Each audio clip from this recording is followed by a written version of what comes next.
Good morning all, and welcome to today's Sunday Q&A. We're going to kick off with Leachy, who says, whatever you're doing with the settings, leave them as they are. We've solved the lip sync issue. It turned out to be the Samsung camera app that come with the phone. Never had that before.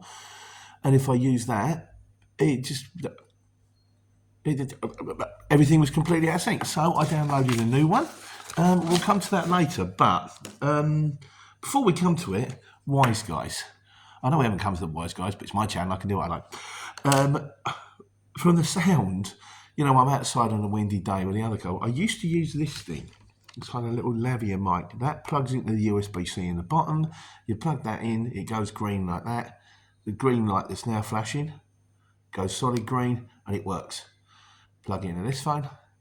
Doesn't work. Don't know why. So does anyone know a separate app where you can actually use it as an external mic, which will probably mess the lips up again, or why it's not working? Is there a way that I can... oh, didn't I do that?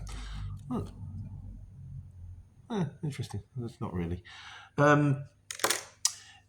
Is there a way, I've looked in the audio settings and something like that to find an external mic. I can't do it. But if I could just get that up and running, that'd be great, because the app is good. We'll come to it later though anyway, so we'll talk about camera. But before we do, Leachy has also got question of the week, which is on 132.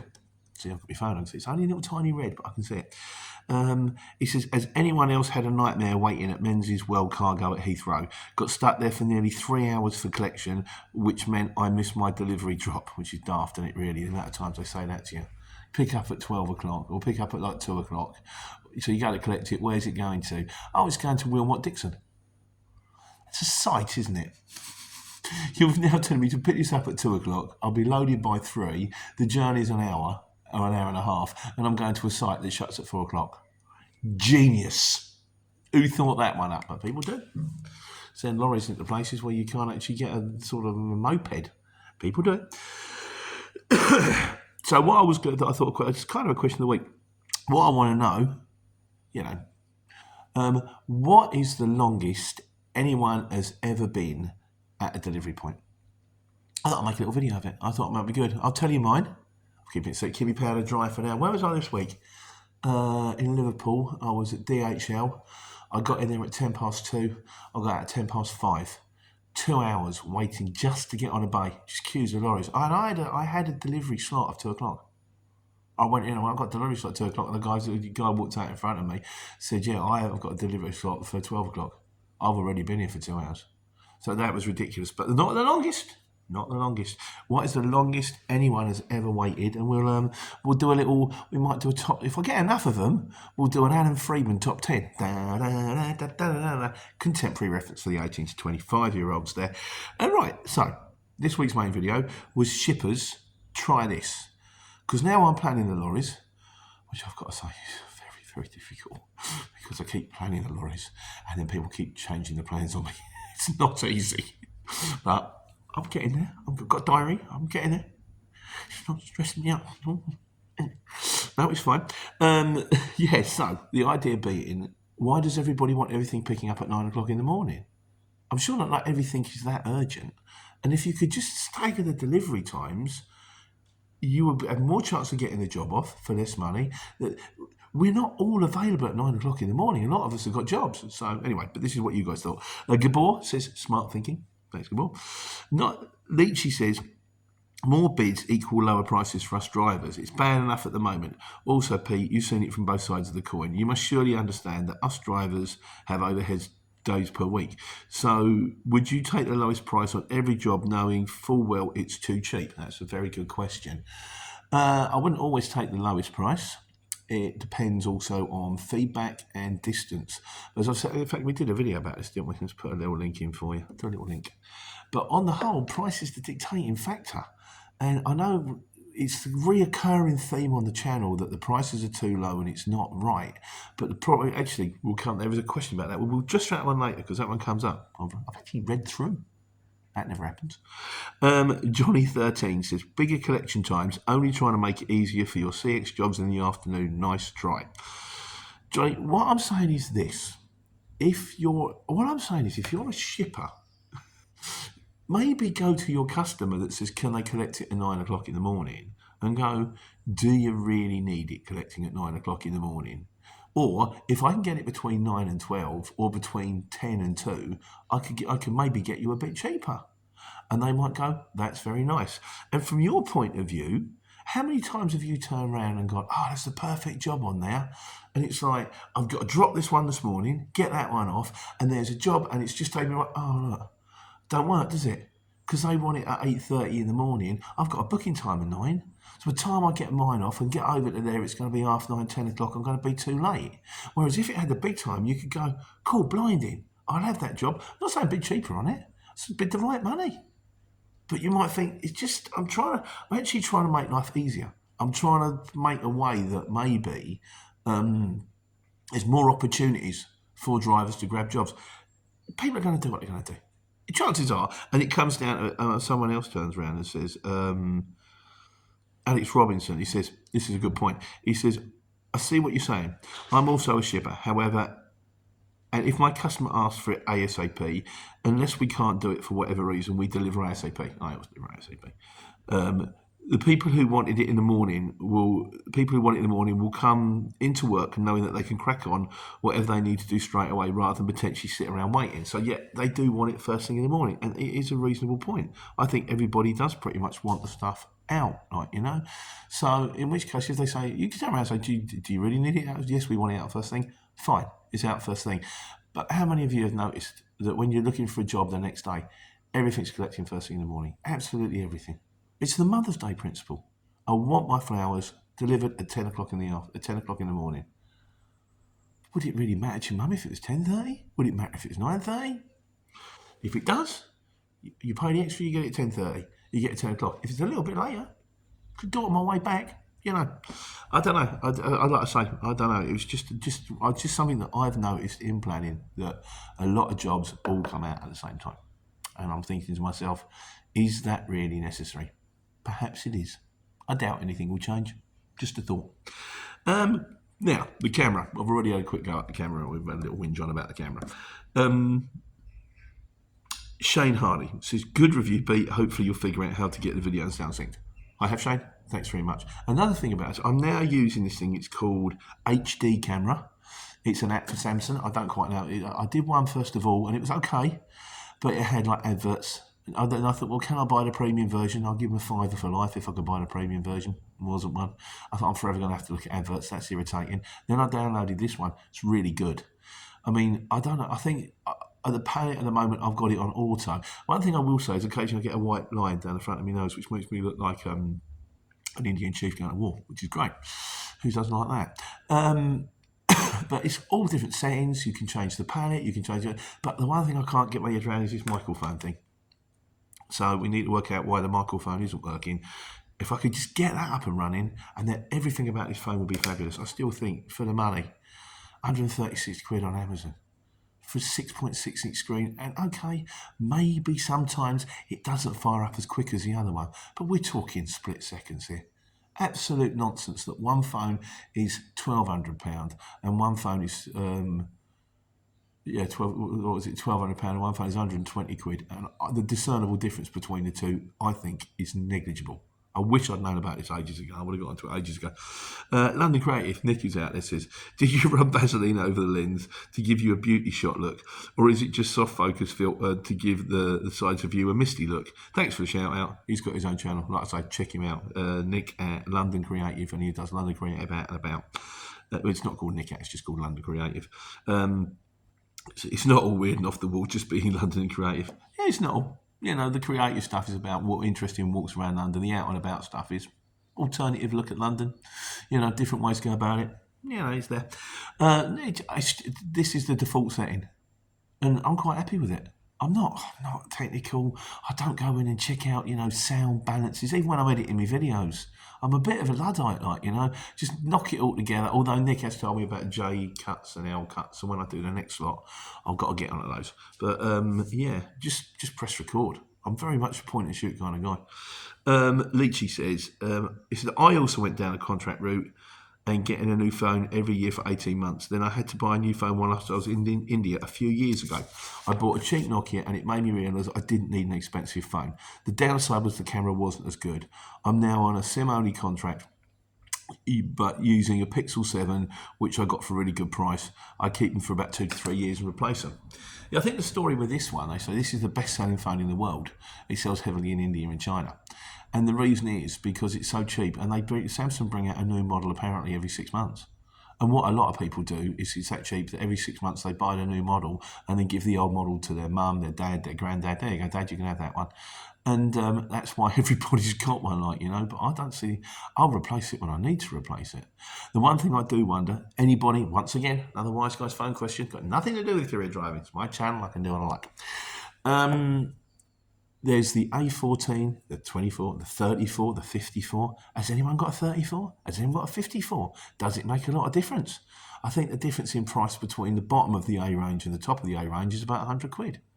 Is the camera on the 100 quid, or is the software on the top one better, or is it better to get a reconditioned S series, or I don't know. In fairness, I've spent enough time looking at it. I'm happy with that. But I'm curious to know that if I went up from a 34 from a 14 to a 34 or a 54, would it make any difference? And I supremely doubt it.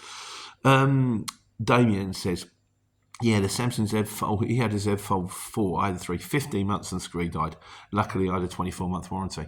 I had 24-month warranty on mine, but I know I went into the shop and when it's not working, they dropped it. Oh, you see what's happened here. Oh, it's that kind of, had the cowboys in there. Yeah, cup of tea, 3 sugars. That kind of thing, and I thought, what's going to happen is they're going to send this one off. Then they're going to offer to repair it. They're going to tell me it's my fault. They're going to tell me it's 500 quid to fix the inside screen. And I thought, I can't be doing it. And I've got to be without the phone as well while they send it off. And of course, you need your phone. You can't, don't take my phone away. You can't do that. So, in the end, this is the solution. It's sitting in the drawer. It will work as a spare phone on the front screen. If anything ever happens to this, or it dies, or I lose it, or it gets eaten by a dragon, I'll just pull that one out. Yeah, that's cool. I had a bit of difficulty with the memory issue as well, because I couldn't work out with the HD camera app how to get the videos to go onto the SIM card. Not SIM card, to the memory card. So I put a memory card in it because it's only 64 gig in memory, but for 15 quid I boosted it up to I've got a 256 gig card for 15 quid. It's that big. And I couldn't work out how to put the videos onto the card. It's got nothing to do with career driving, has it? So what I did instead is I just put everything else on the card. All my photos, all my old videos, we just transferred them over. So now the phone memory is clear, so I can do this. Wonderful. And then found out I really don't need that much because most of the other stuff I use are the little cameras. These things. Yeah, you don't care. You don't care. Where are we up to? That was it. That was it. And we're up to the Wise Guys. 13, 14. David Batchelor, he says, how do I find my comments on your videos? David, I haven't got a clue. That's why it's the Wise Guys. I don't know. What I do is I basically copy and paste them into a Word document, print them out, and read them. I presume you either have to scroll all the way back through. Is there one particular comment that you're missing? If so, just type it again. I'm sure we can readdress it. Otherwise, if anyone knows how to find your comments that you put on other people's YouTube videos, let me know, and we'll let David know next week. Neptune Courier, I'm Annie Scotland. Good to see you still out there, sir.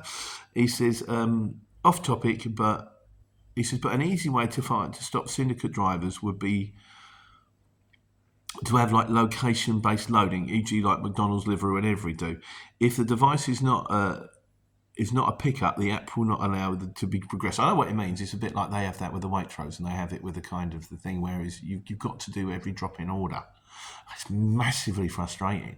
My cousin Darren works for Ocado, and it's that thing that if you're on a run early and you kind of you get to a stop. So say you're doing you're half an hour ahead of time on your multi-drop, and then you get to a stop and it's no, they're not going to be in for the next hour. Rather than them being able to go around and do the next 2 or 3 on the list, which might be relatively local, pop back to that one and do it and carry on with the route, you have to sit there. And it's this is just, I've just got to put my feet out. He's pretty, in fairness, he's pretty laid back about this kind of stuff, but Yeah, no, you just have to sit there.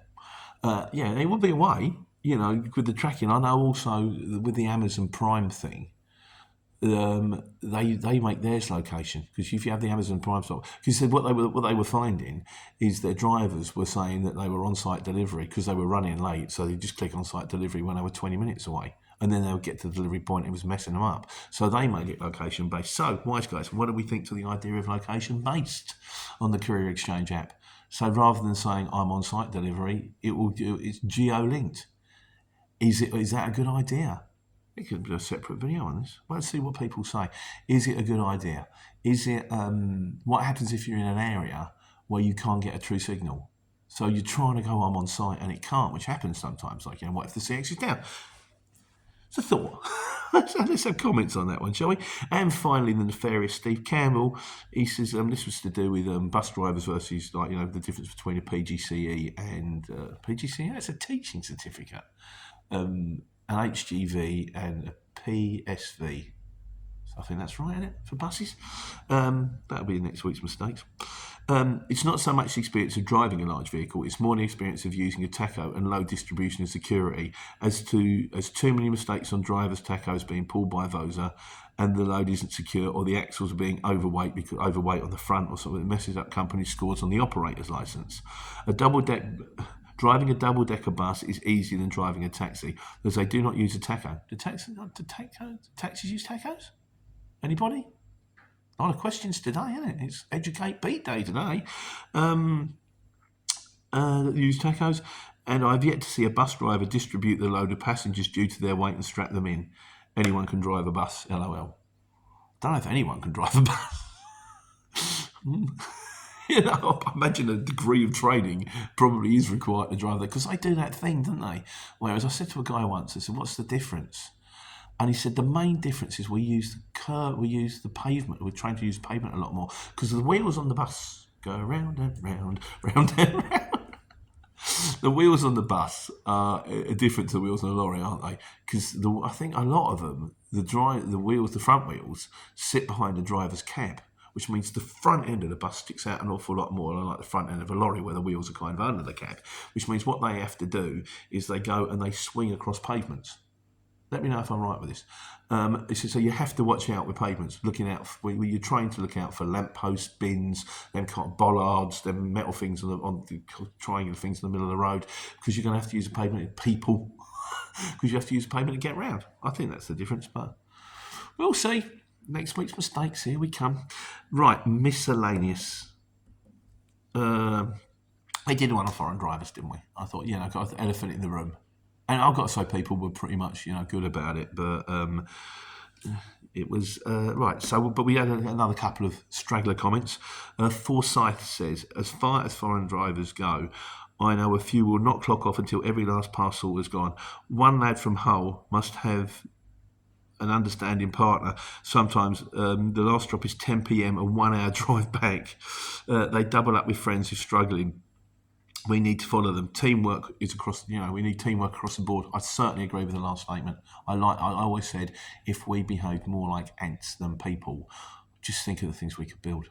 If we actually really work together, rather than. But it's just, we seem to be hardwired. This is your nature-nurture debate here. We're into philosophical territory now.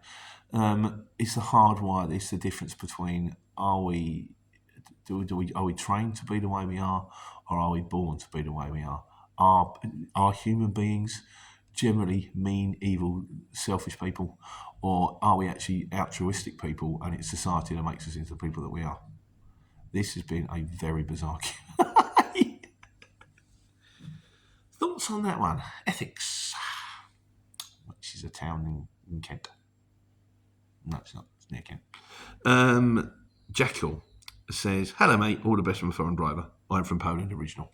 Jackal, thanks for the comment, mate. And Godzilla's, he says, here's a story about foreign drivers. He said, I was collecting a place at the same time as a young chap from somewhere. He turned up. He said, I explained that I was after, whereas, hang on. I explained what I was after, whereas he was struggling, so I offered to help. We went through his phone to get the job details up, to ask what he needed. I explained that he had 3 drops and put them in his van in the correct order. I also showed him how to use Google Maps to search for addresses, as he didn't quite get postcodes and how they worked. On completion of my job, I called in to say all done and the POD would be sent across. However, what I didn't know was the lad I'd helped was doing a collection for the same people who he was doing for, who thanked me and gave me an extra 40 quid for taking time to show him how to do his role. Like I say, work together, boys. That is karma, that is. You get rewarded for it. I was doing my midsummer this week, and the blessing, there was a guy outside, and he was just an electrician, but he'd been sent in to pick up some solar panels and some rails, and he had to strap them to the roof of his van, and he had no idea how to do it. He said, "You got any idea how to do this ratchet strap?" So I showed him. I said to him, I've got a channel on this. And I went, "Get your phone out." I said, "Because I will show you how to do this, and within 10 minutes, you will completely forget how to do it." So what we do, and I've got a phone out, I sat there for 5 minutes going, right, so what you do is you have that there, you push that through there, you click that one on there, and yeah. And then, as it turned out, you still couldn't work out how to do it because you had to shut the door, so I ended up ratchet strapping it to the roof for him. He'd probably never have to use it again. But he's still got a video on his phone. When I'm famous, he can sell it for a lot of money. Domain name guy, we're on the miscellaneous, said, "There's no money in driving anymore. It's tough, we all know that. Even driving agencies are only paying approximately $11.75 per hour. Van drivers and £16 per hour for Class 1 HGVs, which means even if a driver just rents a room as accommodation, drivers are paying 2 weeks' money every month just to get a room to live in shares houses, costing $500 and $700 a month. It's bleak times for drivers in the industry." This is what I was saying also when I was talking about the foreign drivers thing. Are we not looking at the wrong people here? Are we not looking to the people that are charging us exorbitant gas bills, exorbitant electric bills, making billions of pounds worth of profits? Well, we're basically giving pretty much all of our income over just to make ends meet. Vadim says, are the CX shippers the reason the courier rates are so low? It's not unusual when drivers are paid just a third of the freight price. There should be some sort of regulation and a fair proportion as taxi drivers up, like there is for taxi platforms, for example. With Vadim, it's probably the second time it's come up in today's Q&A. It is that age-old thing. It is an auction site. You can't turn around and go, right, we're having an auction, we're going to auction this Picasso painting. But it's only a painting, so it's not worth more than £250,000 because it's it's only a painting, it's only paper and a bit of paint on it, and that's really only worth what, £200. So first person gives us £200 can have it. It's not the way it works. It's an auction site. We will take the best bid possible. And some jobs will be worth more to some people than they will be to others. It's a sad, sad case, but it is what it is. And finally, in conclusion this week from Van Lee says, "Do you play Warhammer 2? No. I play Space Invaders from time to time, which I played the PS4. I had the VR thing for a little while. That was fun. It's all Space Invaders, by the way. Every one of it is just different size pixels. It's all Space Invaders. And I did wargaming, I think, at school, moving little tanks around. But no, it is a thing. I know people are out there doing it. Apparently Henry Cavill and all, Superman, they're all big into it, and it is a thing. But no, alas, that particular avenue of pleasure passed me by. So that's it. And on Godzilla's finally, if you wondered what happened on your comment, do you need an operator's license, a yard to get an operator's license, which is a question that someone asked next week, it's because you get another separate video. I'm going to do that one on its own because I think it's the kind of thing that if anyone is searching, one of my top videos is how to get an operator's license. And I think that's something I maybe missed out. So I think we'll do a link to it. So thanks for all for listening. I hope you had a wonderful week out on the road, and I hope next week is busy for you and you get to. Take care and take money.